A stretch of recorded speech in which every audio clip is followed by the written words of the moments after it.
En aquest tutorial veurem com es creen les tasques. Una vegada estiguem dins del llibre amb el que volem treballar i el grup a qui li volem assignar una tasca, accedim a l'apartat Tasques. Aquí en veiem una que hem creat anteriorment. Per fer-ne una de nova, fem clic sobre Nova tasca i li posem un nom.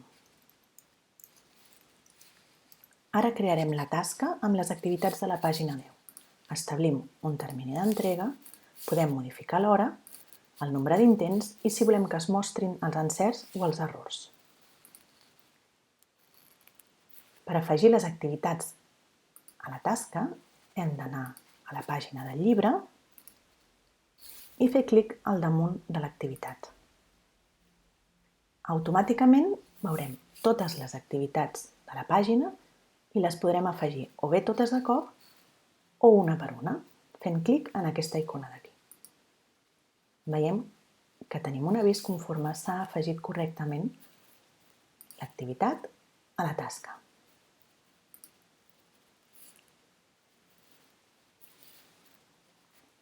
Si accedim una altra vegada a les tasques i entrem a la que hem creat fent clic al damunt, veiem que ja tenim les activitats que hem seleccionat. Ara crearem les nostres pròpies activitats. Tornem enrere, fem nova tasca, li posem el nom i establim el termini d'entrega. Per accedir-hi fem clic al damunt. Veiem que ara mateix no hi ha activitats. Pots afegir-ne fent clic al damunt de l'activitat i fent servir el cercador, establint els criteris que més t'interessin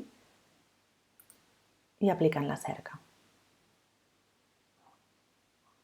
T'apareixen totes les activitats de la unitat 1 i fent clic damunt d'aquesta icona s'afegeixen a la tasca.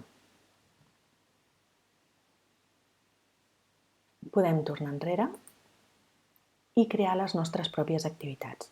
Si fas clic damunt d'aquest desplegable, veuràs totes les opcions d'activitats que tens, de tipus test, verdader fals, relacionar, agrupar o ordenar conceptes, arrossegar paraules o les polivalents, que són preguntes amb resposta oberta.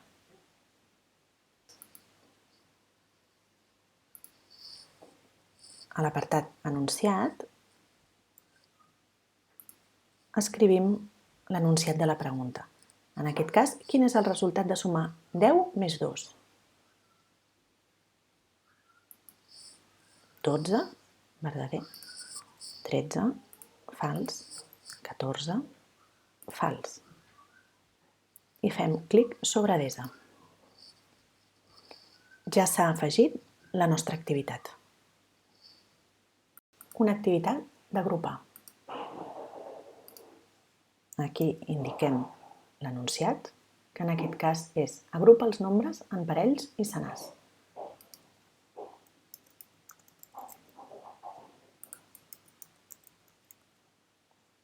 I en el llistat de sota posem les respostes que són correctes. Automàticament això quedarà desendreçat quan l'alumne ho vegi. Cal fer clic sobre Desa. I aquí veiem la nova activitat. Aquests només són uns exemples. Si tens dubtes de com crear les altres activitats, pots accedir al menú d'ajuda, on t'ho expliquem cas per cas. Si tornem enrere, veiem que amb aquestes icones d'aquí podem modificar la tasca, eliminar-la o fer-la visible o invisible als alumnes. També pots notificar per correu electrònic als teus alumnes que una tasca ja està publicada. Ara mateix, totes les tasques estan invisibles en els perfils dels alumnes.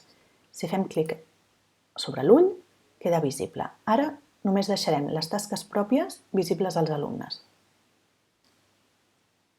Si accedim al compte de l'alumne, només ha d'anar a les tasques i veurà les tasques que ha de respondre. En aquest cas, només les tasques pròpies, que són les úniques que tenim visibles.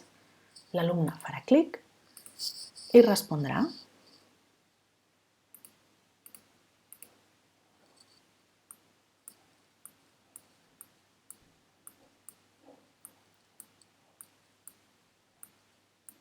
Quan acabi, enviarà les respostes i podrà veure els encerts i els errors.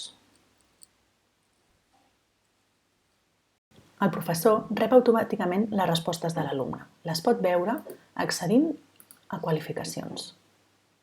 En aquest cas, les respostes d'aquest alumne a les tasques pròpies té una qualificació de 4,47. El signe d'exclamació indica que hi ha respostes pendents d'avaluar. Fent clic al damunt, accedim a l'activitat amb les respostes i podem puntuar la pregunta de resposta oberta. Automàticament es calcula la nota mitjana i desapareix el símbol d'exclamació, per tant, totes les activitats estan avaluades. El professor es pot descarregar en format Excel les qualificacions del grup, gestionar la visibilitat i endreçar els resultats segons la nota màxima.